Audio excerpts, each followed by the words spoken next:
حبابت واقار پہلے یہ ایک خبر سنیے پھر اس پہ بات کرتے ہیں۔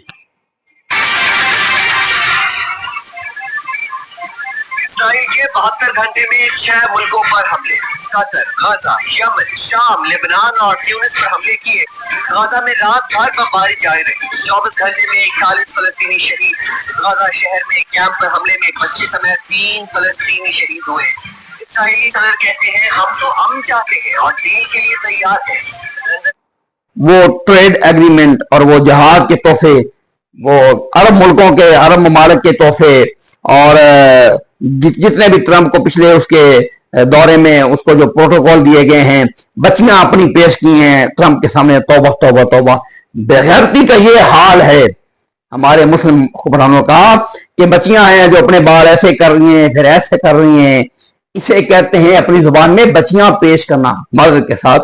ہمارے لاکھوں اختلافات ہوں گے ہماری فوج سے، ان کے معاملات میں ہمیں لاکھوں اعتراضات ہو سکتے ہیں، سب اپنی جگہ بجا ہیں، وہ ہوتے رہتے گھر کے، ہماری افراد، ہماری گھر کے معاملات ہیں، ہم ان پہ تنقید بھی کرتے ہوں گے، لیکن اس کے باوجود پاک فوج کو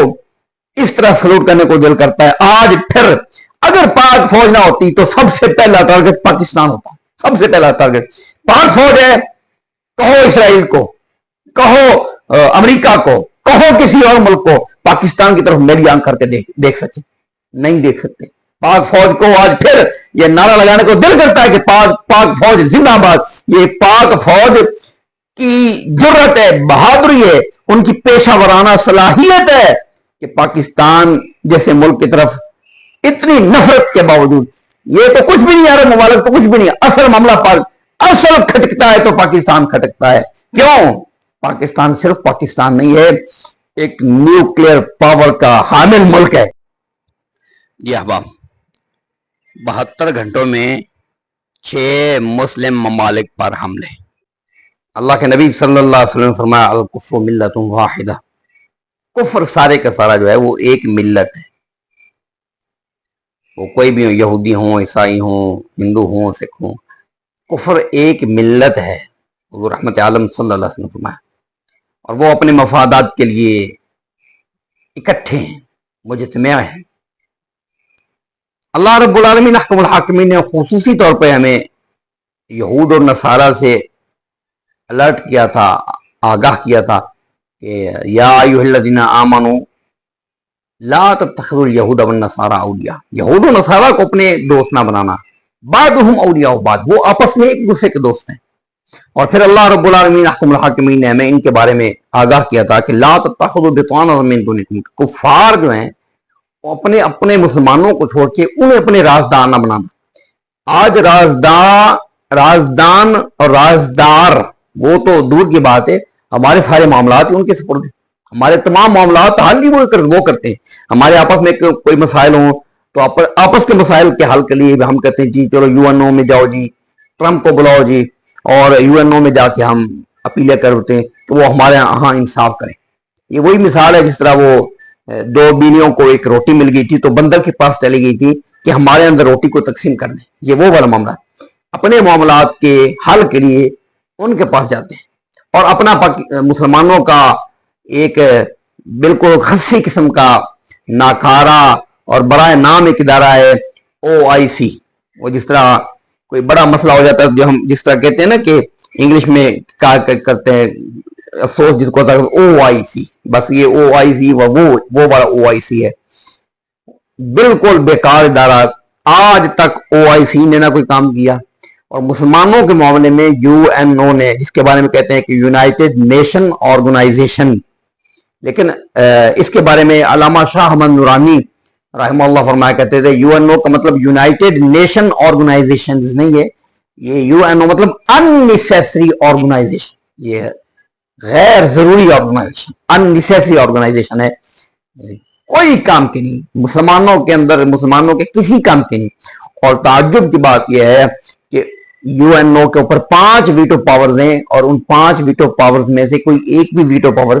کسی بھی مسلم ملک کے پاس نہیں۔ یہ باتیں میں اس لیے کر رہا ہوں کہ ابھی جو پرسوں بروز منگل جو قطر کے کیپٹل میں، دارالحکومت میں، دوحہ میں جو اسرائیل نے فضائی حملہ کیا ہے ایک میزائل کے ذریعے سے ایک رہائش گاہ پر، جس میں حماس کے جو لیڈرشپ ہے، جو مین ان کے افراد ہیں، وہ سارے کے سارے وہاں پہ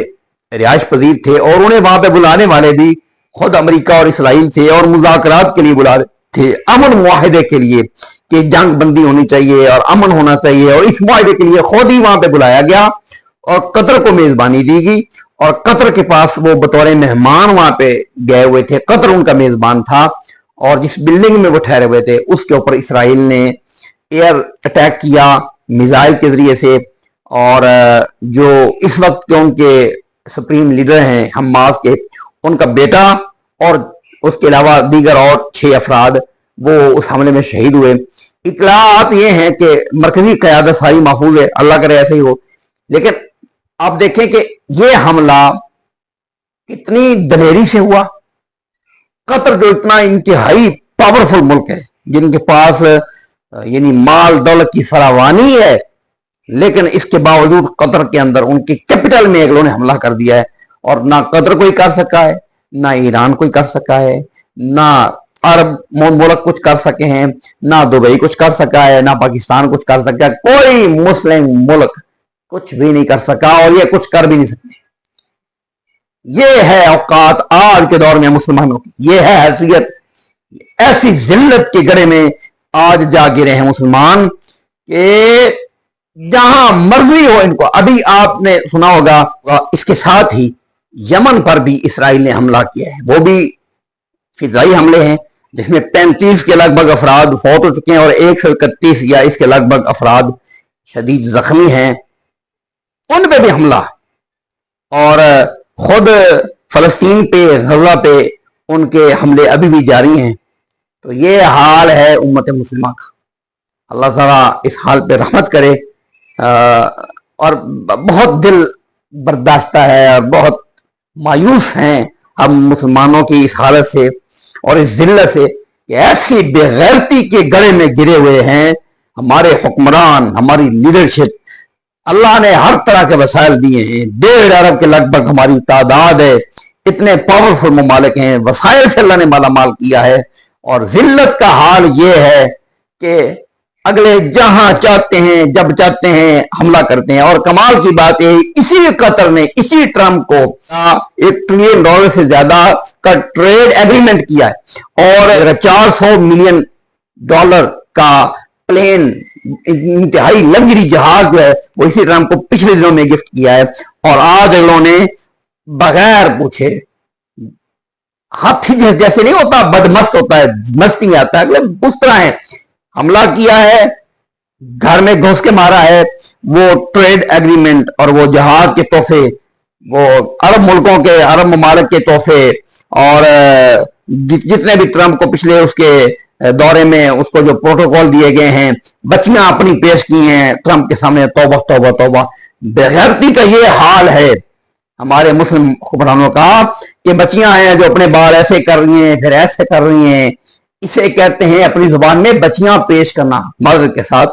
بچیاں پیش کی ہیں ٹرمپ کے سامنے، اور نتیجہ کیا نکلا ہے؟ اتنا کچھ، اتنی ذلت کرنے کے باوجود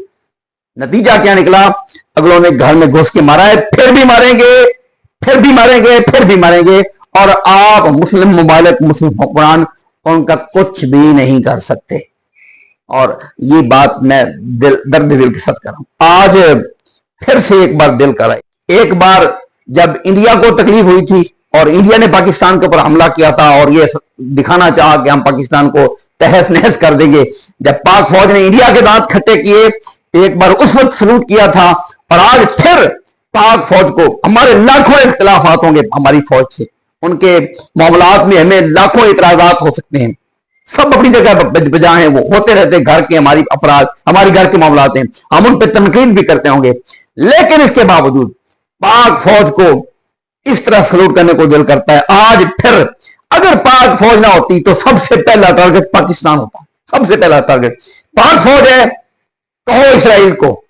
کہو امریکہ کو، کہو کسی اور ملک کو، پاکستان کی طرف میری آنکھ کر کے دیکھ سکے، نہیں دیکھ سکتے۔